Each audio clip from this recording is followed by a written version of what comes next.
puncaknya pemenuh kebutuhan itu Allah. Dan Allah memang ingin kita mencintainya, maka Allah terang-terangan bilang, ud'uni astajib lakum. Kamu minta, pasti aku beri. Bismillah. Assalamualaikum warahmatullahi wabarakatuh. Yang kedua, yang banyak juga orang tanya, Pak, apa sih yang membuat saya jatuh cinta itu? Ini biasanya dari mereka-mereka yang merasa belum pernah jatuh cinta. Apa sih Pak yang membuat saya jatuh cinta? Yang sudah jatuh cinta biasanya tidak akan tanya kayak gini. Pokoknya cinta ya sudah cinta saja, langsung asyik dengan cintanya. Tapi yang belum pertanyaannya ini. Ada beberapa teori dalam psikologi untuk jawab pertanyaan apa yang membuat kita jatuh cinta. Nanti kita sambungkan dengan Allah ya, untuk membuktikan betapa memang Allah itu ingin kita mencintainya, karena dia sendiri juga sangat cinta dengan kita. Yang pertama, orang itu biasanya jatuh cinta dengan yang bisa memenuhi kebutuhannya. Nah, ini psikologi ya. Ada yang tidak, tapi ada yang begini. Jadi ada yang, wah orang ini bisa memenuhi kebutuhanku. Misalnya, kalian merasa miskin sekali sejak kecil. Nah, kemungkinan lihat orang mewah, kaya, luar biasa, itu kamu lebih mudah jatuh cinta. Keren ya, mobilnya saja gitu. Keren ya dia. Nah, ini karena kamu menganggap dia bisa memenuhi kebutuhanmu, kekuranganmu. Ini secara materi, mungkin juga kebutuhan-kebutuhan mental, kebutuhan. Pak saya itu pemarah, Pak. Seneng kalau lihat orang sabar, lembut itu. Nah, kamu akan mudah jatuh cinta dengan orang sejenis itu. Jadi yang memenuhi kebutuhanmu. Ini kalau versinya Imam Ghazali, siapa lagi sebenarnya yang bisa sepenuhnya memenuhi kebutuhanmu selain Allah? Kalau kamu lanjutkan sampai akhir, puncaknya pemenuh kebutuhan itu Allah. Dan Allah memang ingin kita mencintainya, maka Allah terang-terangan bilang, ud'uni astajib lakum. Kamu minta, pasti aku beri. Kenapa? Allah ingin kita mencintainya. Orang mencintai itu kan ingin memberikan segalanya pada yang dicintai. Sama kalau kalian sedang jatuh cinta akan bilang, apa wis yang aku mampu bisa aku perbantukan padamu, aku beri padamu, akan aku beri. Persis itu yang disampaikan oleh Allah, ud'uni astajib lakum. Allah terang-terangan bilang begini, tapi kadang-kadang kita masih jual mahal. Ada yang sudah tidak berdoa lagi di antara teman-teman ini. Ada, ya alasannya macam-macam. Saya sering ketemu orang yang tidak berdoa dengan macam-macam alasan. Ada yang alasannya, Allah sudah memberikan saya segalanya kok Pak, saya tidak minta apa-apa. Ada yang bilang, malu saya Pak, dosa saya besar. Macam-macam alasannya, intinya males ndonga. Kamu justifikasi dengan banyak alasan. Kamu bisa komparasikan dengan misalnya ya, kamu nanti kaya raya, kan tidak butuh lagi pertolongan orang tuamu. Tapi ketika kamu yang kaya itu tetap minta orang tamu, Pak, Bu, aku dimasak kayak gini, dibelikan gini, itu betapa bahagianya orang tuamu. Kenapa? Karena mereka sangat mencintaimu. Kesombonganmu yang bilang sudah punya segalanya, tetap wajar saja kok kalau kamu masih berdoa minta sama Allah. Wong siapa kita? Jadi kita akan cinta dengan orang yang bisa memenuhi kebutuhan kita. Tapi kalau kita sadar sebenarnya yang paling pantas dicintai di ciri pertama ini hanya Allah. Yang kedua, kita akan cinta pada tipe ideal yang ada di gambaran kita. Yang meskipun ini beda-beda mungkin ya setiap orang, tapi kan masing-masing orang punya ideal, punya standar, punya selera. Yang itu mungkin tidak sama. Kalau saya tanya satu-satu seleranya apa, itu mesti beda-beda. Ada yang suka kulitnya putih, ada yang suka kulitnya jangan terlalu putih, apa yang agak kuning langsat saja. Ada yang suka yang hitam, yang keker. Coba tanya mungkin yang putih-putih di belakang itu mungkin lihat kalian yang putih-putih tidak tertarik, suka yang gagah, kekar. Kamu yang klimis-klimis tidak suka. Ada yang suka yang mulus, yang kayak drama Korea, cowok-cowok yang ya antara yang cewek sama yang cowok lebih cantik yang cowoknya. Nah, ada yang begitu, ada seleramu macam-macam. Itu yang saya sebut tipe ideal. Ya sama sebenarnya rumusnya. Loh, apa ada tipe ideal yang melebihi Allah? Dan demi agar kita cinta padanya, Allah sampai menyampaikan pada kita, ana inda dzanni abdi bi. Aku sesuai persangkaan hambaku padamu. Kenapa? Karena Allah ingin kita cinta padanya. Kamu anggap aku apa saja, iya. Kamu anggap aku maha penyayang, aku sayangi kamu. Kamu anggap aku yang mengabulkan doa, aku kabulkan doamu. Kamu anggap aku apa saja, aku bantu. Kamu anggap aku bisa menolongmu untuk UAS ujian akhir, ya aku bantu. Kamu ana inda dzanni abdi bi. Wong kamu tinggal maknai Allah, memposisikan Allah sesuai tipe ideal yang kamu inginkan saja. Itu pun kadang kamu tidak mau. Allah, kalau orang Jawa sudah ngajangi ombo, membuka pintu lebar-lebar. Ayolah. Jadi ini rahasia kedua. Kenapa sebenarnya yang paling layak kita cintai itu Allah. Bahkan Allah sendiri bilang, kamu gambarkan aku, mungkin kamu posisikan aku sebagai apa saja, ayo. Allah yang maha adil, ya. Allah yang maha pemaaf, ya. Allah yang maha bijaksana, ya. Jadi kalian penuh dosa terus bilang, insya Allah Allah masih mengampuniku, ya. Kalian penuh dosa terus merasa bersalah, wah saya ini harus menebus dosa karena Allah itu adil, ya. Semuanya ya, ana inda dzanni abdi bi. Silahkan kau gambarkan tipe idealmu seperti apa. Dan pada puncaknya akan ketemu juga dengan Allah. Kalau sudah seperti ini kalian masih tetap belum cinta sama Allah, ya harus belajar lagi mencintai lebih banyak. Nah, jadi dua hal yang membuat orang mencintai. Yang ketiga, biasanya orang cinta dengan yang bisa mewujudkan tujuan.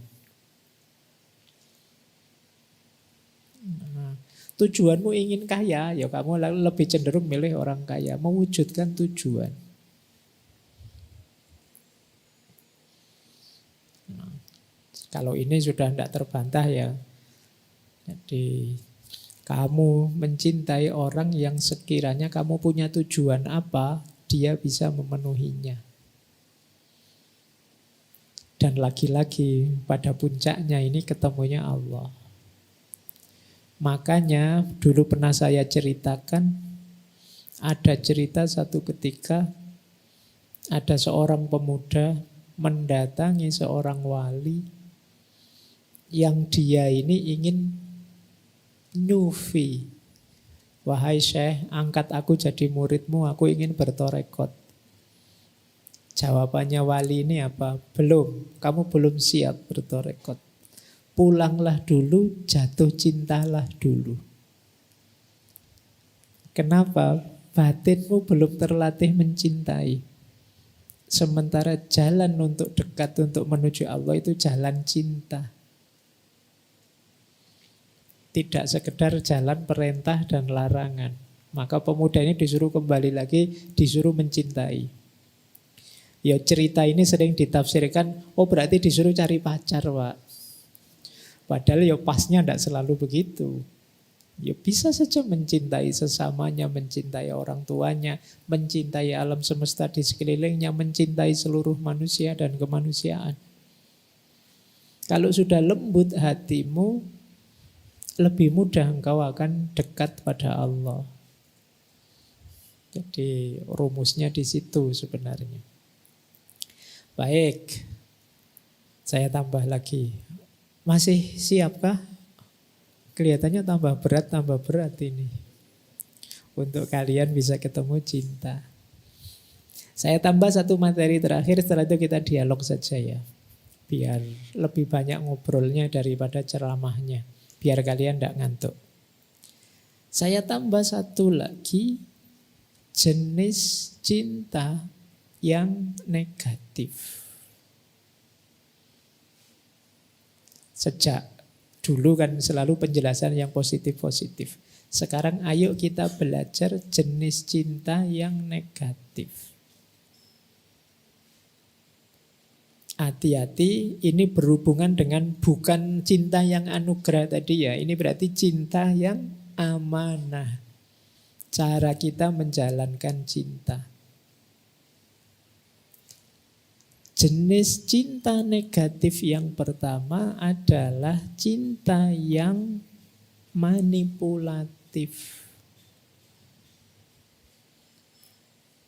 Cinta yang manipulatif itu cinta yang tidak sejati, cinta yang dijalankan dengan kepalsuan demi kepalsuan, demi tidak kehilangan yang dicintai. Ini namanya cinta yang manipulatif. Biasanya cinta yang manipulatif itu berawal dari karakter cinta yang posesif. Cinta yang manipulatif ini cinta yang tidak sejati karena biasanya menghilangkan jati diri, kebaikan dan kejujurannya. Jadi cinta yang manipulatif ini biasanya kemudian berbentuk aku mengubah diriku hanya demi tidak kehilangan yang aku cintai. Ini manipulatif. Jadi biasanya ada di ranah posesif. Aku bohong enggak apa-apa, aku curang enggak apa-apa. Aku sebenarnya sukanya ini, tapi demi kamu aku ganti itu. Jadi akhirnya aku tersiksa. Ini manipulatif. Contoh sederhana manipulatif itu, kalau kalian bikin selfie misalnya, mau dikirim ke yang kamu cintai, terus kamu filter berapa kali. Wah, fotonya mau ngirim satu foto itu bisa diulang-ulang puluhan kali. Oh, dari sudut sini kok jelek, diulang lagi kamu. Tidak ingin kelihatan aslinya. Itu contoh dangkalnya ya, contoh dalamnya ya banyak. Kadang-kadang demi yang kamu cintai, kamu suka ini enggak? Suka padahal enggak suka. Seneng padahal enggak seneng. Nah, ini demi tidak kehilangan. Ini biasanya munculnya dari karakter cinta yang posesif tadi. Karena khawatir kehilangan. Kalau dia merasa lemah, dia akan memanipulasi dirinya. Kalau dia merasa lebih kuat, dia akan memanipulasi pasangannya. Memanipulasi pasangannya, mungkin menyuruh pasangannya berubah begini, berubah begitu. Kalau enggak kamu tak tinggal. Ini cinta yang negatif. Hubungannya apa, Pak, cinta jenis ini dengan cinta ilahiyah? Kalau cinta sama Tuhan kan mengorbankan segalanya, mengubah diri positif, Pak. Efeknya cinta manipulatif itu kalian tidak jadi diri kalian sendiri. Tidak otentik. Palsu.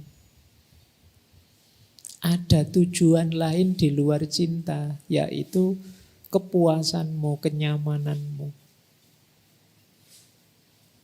Itu efeknya dari cinta manipulatif. Yang kedua, jenis cinta negatif yang lain adalah cinta eksploitatif. Cinta eksploitatif itu sering saya istilahkan cintanya orang dengan mindset dagang. Aku dapat apa dari cinta ini? Jadi, aku cinta padamu kalau kamu bisa antar jemput aku tiap berangkat kuliah. Kalau enggak ya, aku nyari yang lain saja yang punya motor. Nah, ini eksploitatif. Kamu mencintai untuk kamu eksploitasi demi kesenangan-kesenanganmu. Cinta jenis eksploitatif ini sering kita temukan. Sekarang banyak orang yang bahkan sampai menikah saja bikin akte perjanjian. Kenapa? Khawatir rugi. Nah, dia tidak mau dieksploitasi, inginnya mengeksploitasi. Tidak mau dirugikan. Paling tidak ya cincai lah. Paling tidak sama, aku dapat apa, kamu dapat apa. Tidak boleh aku rugi. Yang harus rugi seandainya boleh ya kamu saja. Itu eksploitatif namanya. Cinta yang tidak mau modal. Ya kalau seandainya keluar modal ya harus dapat untungnya. Cirinya eksploitatif itu biasanya kalau sudah berkorban terus diungkit-ungkit terus. Wah, aku sudah habis banyak loh sama kamu, kok enak aja mau diputus. Sudah berapa liter bensin aku beli untuk antar jemput kamu, sudah berapa banyak uang aku pakai untuk neraktir kamu. Itu selalu diungkit-ungkit. Nah, sampai kamu sebesar ini, sampai kamu sedahsyat ini, kalau tidak saya dampingi dari nol, apa bisa kamu sebesar ini? Nah, jadi ini masih perhitungan, masih dagang. Jadi dia memang sudah berkorban, tapi dia ingin imbalan yang lebih besar. Ini jenis cinta yang eksploitatif. Terakhir, ada juga jenis cinta yang negatif, yaitu cinta yang tanpa komitmen. Cinta yang fatalistik, apatis. Cinta yang selesai dengan falling in love, tidak mau standing for love. Cinta yang berhenti di fitrah, tidak mau menjalankan amanah. Iya, jatuh cinta. Tapi diajak komitmen tidak mau. Yuk kita saling mendukung, yuk enggak, kita jalan saja lah, nanti dilihat besok. Yuk kita saling memperbaiki, yuk enggak usah gitu-gitu lah, enggak usah ruwet-ruwet, kok cinta-cinta saja kita jalani. Ini jenis cinta yang kamu ingin enaknya sendiri tapi enggak mau tanggung jawab. Mau fitrahnya, mau anugerahnya, tapi tidak mau amanahnya. Ini sering kita temukan. Biasanya orang-orang yang tadi istilahnya fatalistik, apatis. Fatalistik itu merasa bahwa nanti kan sudah, kalau jodohnya ya ketemu, mengalir saja sesuai yang ini namanya fatalistik. Kamu tidak mau berikhtiar. Juga apatis. Apatis itu ya sudah, siapalah kita. Apa kita bisa. Akhirnya diajak komitmen tidak mau. Jadi ini jenis yang negatif. Mau enaknya, tidak mau tanggung jawabnya. Mau asiknya, tidak mau repotnya. Banyak yang seperti itu. Saya Pak sebenarnya sangat cinta pada Allah. Oh, alhamdulillah. Sholat 5 waktu lengkap. Oh, kalau itu masih bolong-bolong Pak. Puasa, ya puasa sekuatnya Pak. Jadi tidak mau berjuang, tidak mau berkorban. Mau asiknya, tidak mau amanahnya. Jadi orang akan menganggap kalian berarti hanya gombal saja, hanya di mulut saja, tidak sampai ke hati. Padahal cinta yang sejati ya penuh amanah, siap bertanggung jawab. Di situ ada care, ada responsibility, ada kepedulian, ada kesiapan bertanggung jawab. Baik. Nah, terakhir satu lagi. Ini yang berhubungan dengan puasa ya. Saya diawali dengan hubungannya dengan puasa, diakhiri dengan hubungannya dengan puasa. Kita pakai teorinya Imam Ghazali ya. Cara menghidupkan cinta versi puasa. Puasa itu kan ada puasanya awam, puasanya khawas, dan puasanya khawasul khawas. Nah, cinta juga begitu. Kalau pakai logik 3 level ini. Kita pinjam teorinya Imam Ghazali, kita pakai untuk cinta ya. Ada cinta model awam. Cinta model awam itu sebagaimana puasa model awam, fokusnya hanya pada fisikal. Syarat rukun materialnya. Ya, yang penting kan saya sudah antar jemput Pak. Kalau lagi mau tidur sudah tak WA Pak. Kalau bangun sudah tak sapa Pak. Kalau makan saya yang neraktir Pak. Hanya itu saja merasa sudah mencintai sepenuh hati. Ini level awam. Jadi bukan berarti belum cinta loh ya. Tapi mungkin masih perlu di-upgrade lagi. Karena kalau berhenti di situ nanti bisa-bisa jatuhnya cinta yang penuh perhitungan tadi. Cinta yang eksploitatif. Kalau bisa naik kelas. Cinta level khawas. Cinta level khawas itu cinta yang saling menguatkan, saling mendukung. Cinta yang aku akan memberikan padamu, engkau memberi padaku, dan kita saling dukung, saling mencapai tujuan bersama. Ini khawas. Di sini sudah muncul komitmen. Aku tidak akan menyakitimu dan engkau pasti juga tidak akan menyakitiku. Masih ada timbal balik. Tapi ada jenis cinta paling tinggi, khawasul khawas. Yang dicinta khawasul khawas ini sudah tidak mikir lagi timbal balik. Yang difikirkan dicinta khawasul khawas itu hanya yang dicintai saja. Jadi tidak peduli ya aku dapat apa, tidak peduli dia mencintaiku balik atau tidak. Aku sibuk dengan yang aku cintai saja, bagaimana dia sejahtera, bagaimana dia nyaman, dan seterusnya. Kalau di Imam Ghazali kan puasa awam itu ya puasanya orang yang lapar dan haus saja. Puasa khawas itu puasa yang tidak hanya lahirnya tapi juga batinnya. Menjaga batin. Kalau puasa khawasul khawas itu puasa yang hanya fokus pada Allah saja. Lalai dari Allah merasa batal. Ini kan jenis puasa versi Imam Ghazali. Ternyata cinta juga bisa begitu. Ada cinta awam yang lebih pada formalitasnya orang mencintai. Mungkin kita pakai istilah, wah kayak orang jatuh cinta ya, kayak orang pacaran ya, kayak orang masih kaya loh ya. Berarti masih aktif, masih gejala-gejala. Tidak tahu kita isinya apa. Kalau sudah khawas itu sudah mulai dalam, sudah mulai batinnya ikut main, sudah ada komitmen di situ, ada penghormatan, ada rasa sayang di situ. Dan puncaknya adalah cinta yang khawasul khawas. Yang ada di pikiran hanya yang dicintai saja. Kalau yang dicintai saja itu Allah, berarti hanya Allah saja. Nah, baik. Saya ingin tiba-tiba teringat puisinya Hafid kemarin yang kita bahas terakhir itu ya. Coba kalian tanyakan pada dirimu, kan itu ada 2 baris yang menyentuh sekali dari puisinya Hafid. Satu ketika beliau mengeluh, ya Allah, Hafid ini sangat merindukanmu ya Allah. Hafid sangat merindukanmu ya Allah. Kalian pernah enggak mengeluh pada Allah begitu?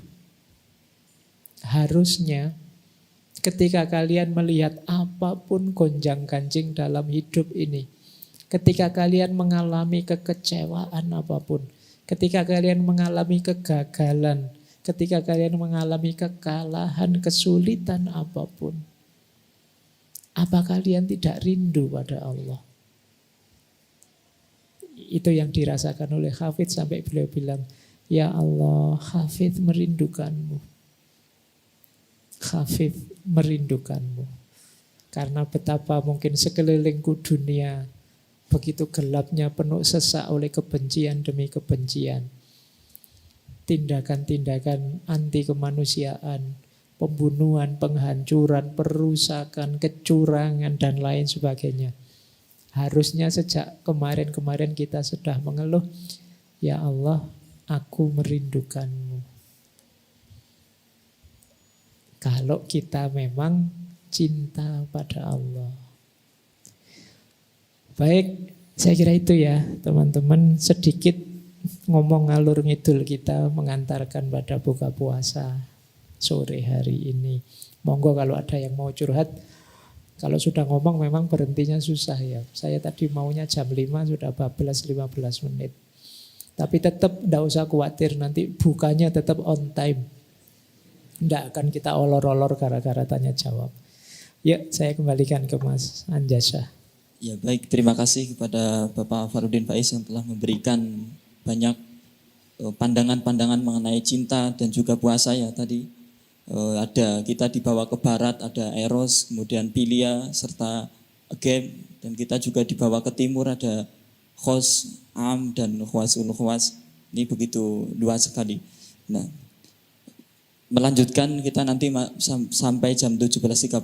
Monggo bagi para teman-teman yang ingin bertanya, silahkan diangkat tangannya. Dari Mas Yana yang pertama tadi, yang belakang. Pakai baju hitam itu, ya.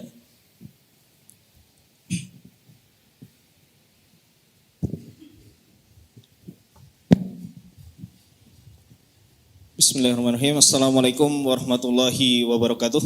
Waalaikumsalam. Perkenalkan Pak Faiz, nama saya Zul dari Fakultas Syariah UIN Sunan Kalijaga. Ingin bertanya terkait tentang ciri orang yang bertakwa tadi. Dalam surat Al-Imran tadi ayat 34 yang bunyinya alladzina yunfikuna fis-sarai wad-dharra wal kadhiminal ghaidz wal afina 'anin nas. Nah, yang di poin yang ketiga ini, Pak. Khususnya terkait tentang memaafkan. Sebenarnya memaafkan ini porsinya seberapa sih kepada misalnya kepada orang yang melakukan hal yang kurang baik terhadap kita, misalnya entah itu dari keluarga terdekat ataupun teman sendiri ataupun bahkan kekasih, itu seberapa porsinya. Soalnya ada ungkapan bahwasanya ada orang itu bilang kita perlu untuk memaafkan sampai kepada melupakan gitu. Maafkan lalu lupakan. Nah, seberapa porsinya itu Pak Faiz? Mungkin itu yang dapat kami tanyakan, dapat saya sampaikan. Terima kasih. Wassalamualaikum warahmatullahi wabarakatuh. Waalaikumsalam. Jawab langsung aja ya Mas. Karena khawatirnya kalau dikumpulkan pertanyaan nanti sampai maghrib pertanyaan saja. Yang pertama tentang memaafkan ya, dari wal afina anin nas. Nanti lengkapnya bisa ditengok dulu, kita pernah ada ngaji entah tahun berapa setelah Idul Fitri yang judulnya Forgiveness, filsafat pemaafan.